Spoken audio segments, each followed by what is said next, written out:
Dear students, matter is made up of atoms and molecules, and these atoms, they are very small. In even a very small amount of matter, their number is very large, and it is very difficult to handle such a large number. So, the concept of mole is introduced. So, we'll deal with the mole concept. 1 mole is the amount of a substance that contains as many particles or entities as there are atoms in exactly 12 gram of 12C isotope.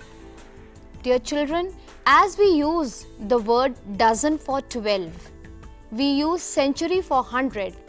The same way, we use the concept of mole. 1 mole means 6.022 into 10 raised to power 23 particles of a substance.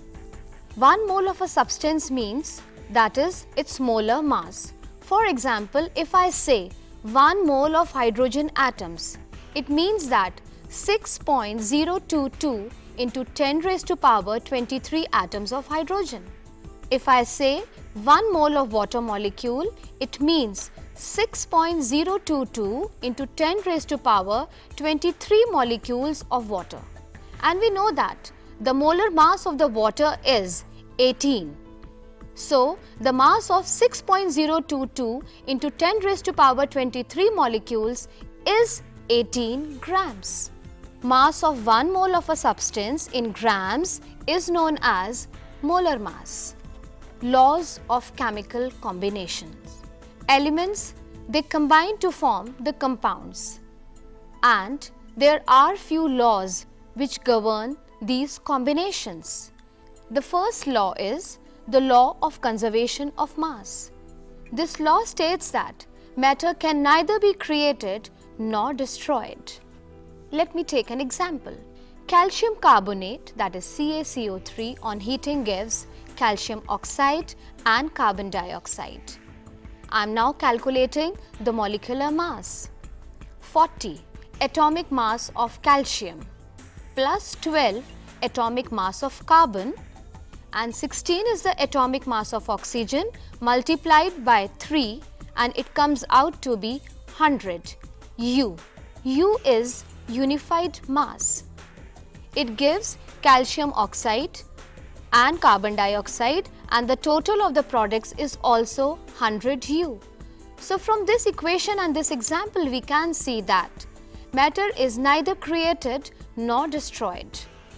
Second law, law of definite proportions. It states that a given compound always contains exactly the same proportion of elements by weight.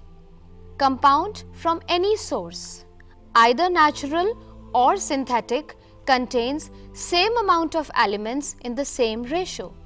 For example, carbon dioxide present in air or the carbon dioxide we synthesize in the lab by heating coke or from any source of carbon dioxide. It always contains carbon and oxygen in the ratio of 1:2.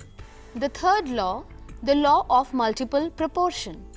It states that the two elements can combine to form more than one compound with a fixed mass of the other element. They are in the ratio of the small whole numbers. Let me take an example. Hydrogen and oxygen combine to form two compounds. One is water, that is H2O, and the other is H2O2, that is hydrogen peroxide. In H2O, the 2 grams of hydrogen combine with 16 grams of oxygen.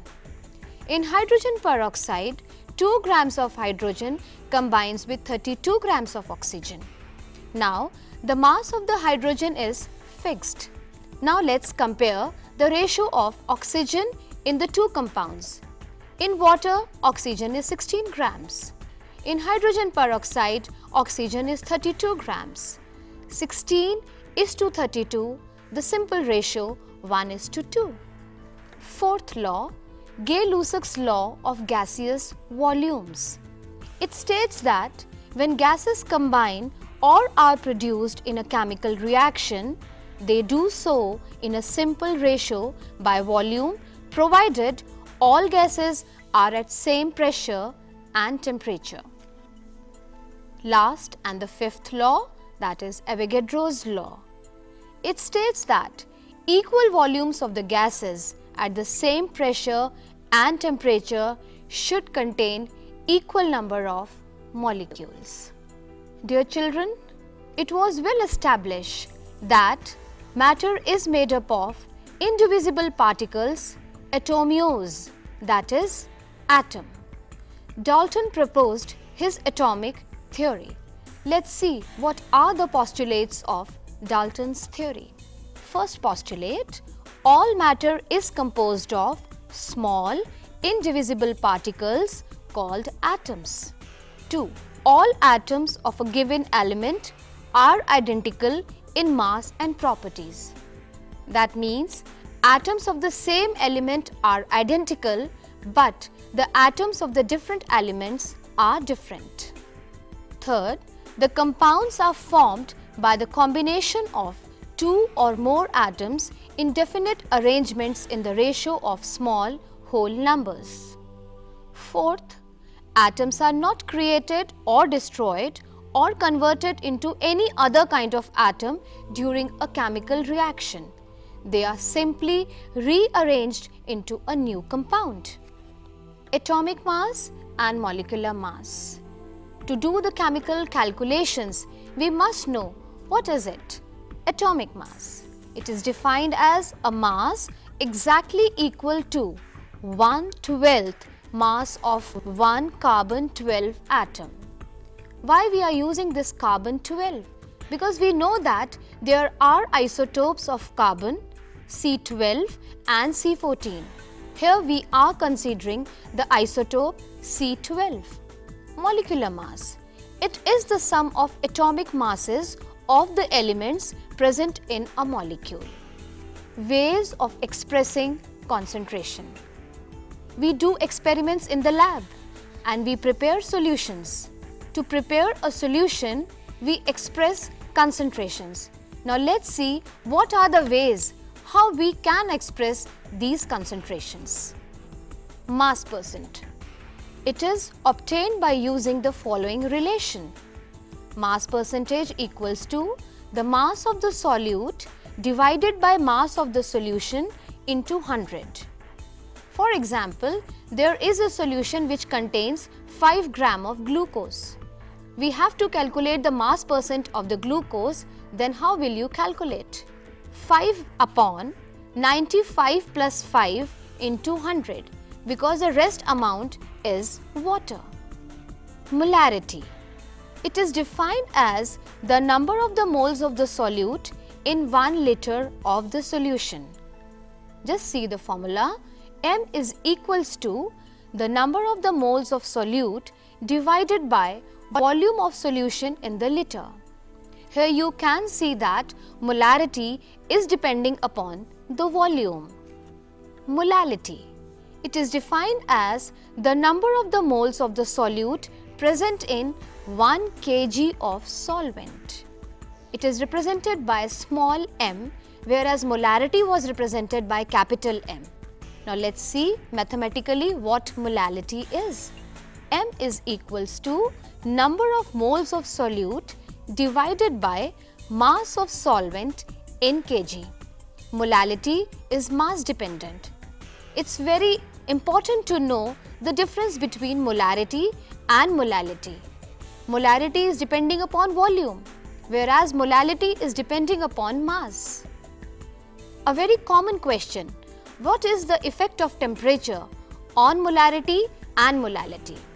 Dear children, molality is independent of temperature because it is depending upon mass. When we change temperature, mass does not change, so molality does not change. But in case of the molarity, since it is depending upon volume and volume changes with the change in temperature, for example, if we increase temperature, volume also changes. Volume increases, so the molarity decreases. Limiting reagent. The reactant which is present in the lesser amount as required by a balanced chemical reaction gets consumed first and limits the amount of the product formed is called a limiting reagent. Let me explain the concept of limiting reagent taking an example. Preparation of ammonia by Haber's process. The equation is N2 plus 3H2 gives 2NH3. That is, 1 mole of nitrogen reacts with 3 moles of hydrogen to give 2 moles of ammonia. Suppose the amount of hydrogen is less than 3 moles, then it will act as a limiting reagent and it will limit the amount of the product, that is ammonia. Now, I'll give you a quick recapitulation via PowerPoint presentations.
Dear students, just now I have explained that what are the rules which govern the combination of the elements and the formation of the compounds, the postulates of the Dalton's theory, the mole concept, and how we can express the concentration. I hope it is all clear to you.